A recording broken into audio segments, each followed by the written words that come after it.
On parle beaucoup, vous savez, de désidentification. Je vous en parle aussi. Hein. Apprendre à créer une certaine dissociation, on va dire, entre les pensées, les phénomènes qui nous traversent, que ce soit les sensations, que ce soit l'état dans lequel nous nous sentons au niveau émotionnel, que ce soit les pensées aussi qui nous traversent. Alors, vous avez vu qu'effectivement, on sent, hein, là je vous dis mon expérience, mais c'est généralement l'expérience de beaucoup de personnes, que quand les pensées nous traversent, on sent véritablement dans cette zone-là une certaine tension. Une pression, on sent bien que c'est dans la tête. Même si dans l'expérience, en arrière-plan, les pensées, elles nous traversent de partout. Mais il y a plus ou moins une zone qui tend, on va dire, le corps physique. Au niveau émotionnel, selon le type d'état dans lequel nous nous sentons, on peut sentir dans le corps vital, presque de manière frontale, des énergies ou une certaine densité qui a tendance à nous plomber un petit peu. Vous voyez, soit la fatigue ou du stress, et on sent sa contrepartie, du moins sa conséquence, aussi au niveau du système nerveux un petit peu dans le corps physique. Avec une tension, avec quelque chose qui nous donne envie de bouger un peu comme ça, quelque chose qui nous fait même une douleur, hein, même si on se branche dessus. Enfin voilà, on peut sentir un certain poids lié à cet état émotionnel. Et donc, de ce fait, dans la plupart des pratiques méditatives, on nous demande de nous désidentifier. Donc cette désidentification, elle intervient par l'observation de nos pensées. Mais cette observation, elle est principalement, au début, je vais le dire ça comme ça, mentale.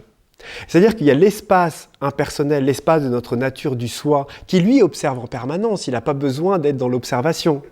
Il n'y a pas besoin de dire, bon, il faut que mon soi, il observe. Vous voyez ? Puisque tout est intégré complètement dans la présence. Donc c'est observer, et ce que nous sommes est je ne vais pas dire incorporé, mais enfin bon, cet espace, il est là en permanence. Autrement, rien que de ce qu'on peut vivre, on pourrait en prendre conscience. Ce n'était pas déjà observé, ce n'était pas vécu et accepté.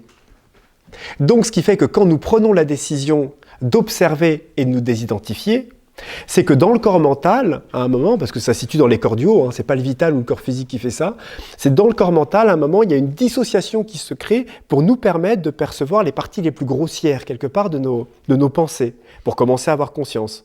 Mais la chose, c'est que comme le corps mental est plus haut que les autres corps, il est capable aussi, dans cette dissociation, de percevoir le corps émotionnel et les sensations physiques.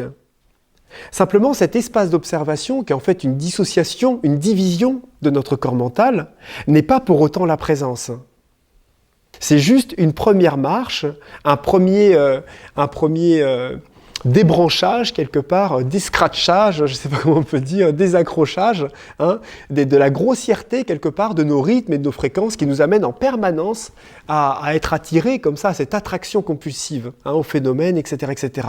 Et au début, on le commence comme ça. Mais, et ce qui est étonnant, et c'est quelque chose qu'on retrouve, je pense, chez tous les aspirants, c'est qu'à un moment, cette observation elle-même finit par se cristalliser dans un espace de corps mental. Et en se cristallisant dans l'espace d'observateur, on finit par avoir une pratique qui est sèche. Qui est sèche dans le sens où elle assèche la personne, parce qu'on n'est plus qu'un regard observateur.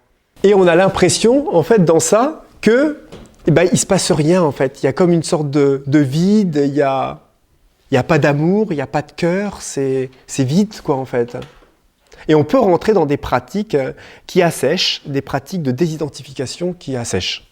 Donc on devient dur en définitive parce qu'on contraint le corps mental à une staticité, comme une sorte de stabilisation, de concentration un peu extrême, on va dire, sur l'observation des choses. Mais en fait, on ne fait que dissocier et diviser notre corps mental à un certain extrémisme de profondeur d'arrière-plan, sans pour autant s'abandonner à la présence et au divin qui est en nous.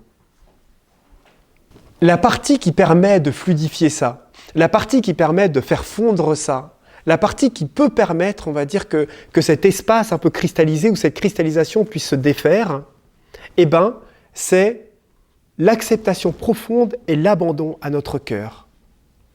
Et notre cœur, cet amour que nous pouvons ressentir, cette infusion manifestée amoureuse qui vient et qui s'infuse dans le corps, qui calme et qui transforme, elle est et elle fait partie aussi de notre nature profonde. Mais c'est la nature manifestée, c'est la partie de notre âme, c'est l'être psychique.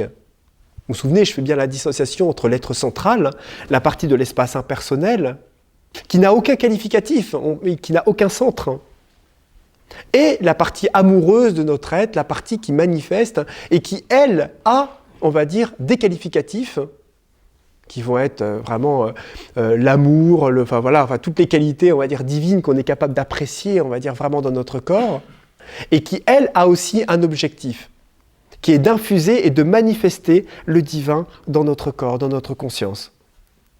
Et en fait, c'est pas compliqué.